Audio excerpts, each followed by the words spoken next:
Here is a question that doesn't sound so hard. What is the e to the power of 1 kilogram? Go ahead, type in your calculators. You will get a number roughly 2.7182 and so on. So you got an answer, but what happened to the unit? So to understand the problem, let's ask ourselves, why do units exist at all? Units exist because physical quantities are not just numbers. They are numbers tied to a reference. When I say this rod is 2 meters long, I mean it is twice the length of a standard measurement unit that we invented. We know that 2 meters is also 200 centimeters and also 6.56 feet. So same rod but 3 different numbers. Put on your calculators e to the power 2, 200 and 6.56. You got completely different answers. So where is the problem? Let me show you exactly where the breakdown happens. The exponential function e to the x is defined by the Taylor series that goes as 1 plus x squared over 2 factorial and so on. So let's substitute x to be 2 meters. After we do the calculation, we have 1 plus 2 meter plus 2 meter squared plus 4 over 3 meter cube. Look at what happened. We are adding number to a length, to an area and to a volume. This is not just unusual but wrong. You cannot add meters to meters squared any more than you can add apples to buildings.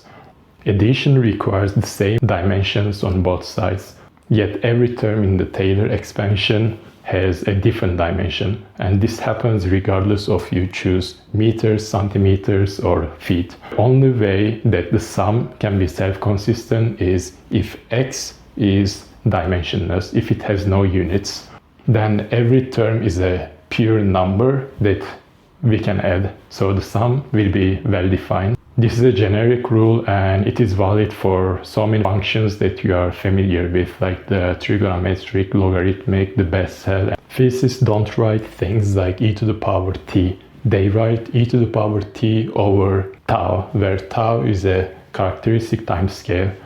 So the power will be always dimensionless, and this is not a convention and it's not a preference. Here is where it will get remarkable. What we discussed is not just a constraint but a tool, one of the most powerful tools in all physics, and it's called dimension analysis, and it can derive your results in seconds, otherwise it would take hours. Imagine you don't remember any formulas and you don't know how to solve differential equations, and someone asks you what is the period of this pendulum. We can figure this out from the dimension analysis. You define all these units to be second, the length will be meters, the mass will be kilogram. What we do here is we expect the period to be some functions of these units. We take a random power a, b and c, and then we try to find these constants. We find in the end is the t, which is nothing but seconds, is meter a plus c on the power kilogram to the power b, second to the power minus c. So we don't observe any kilogram because the period has to be seconds. So the b will be 0 and we want the seconds, and then the c will be minus 1/2 and we don't observe a meter, so the a will be plus 1/2. We substitute these constants over here.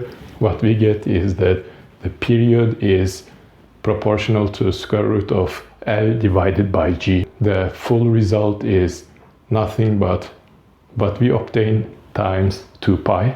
So the mass dropped out entirely. The pendulum's period doesn't depend on how heavy it is. We just derived a relation under 30 seconds, otherwise it would take us hours. See how elegant and close this results to what we obtain. And the 2 pi is something that dimension analysis cannot predict because this is just a number. Now I want you to go to a level deeper. Some of the most important numbers in physics are dimensionless, the numbers that actually governs the universe. So the fine structure constant in quantum electrodynamics is a dimensionless number, and it controls the strength of electromagnetism. And every civilization in the universe, however alien they are and whatever measuring units they invented, they would observe the same value. This is why sometimes physicists say that when we finally make a contact with an alien civilization, the first thing that we should send them is this fine structure constant. If this ignites your curiosity, subscribe to Breaking Space Time, and I will see you in the next one.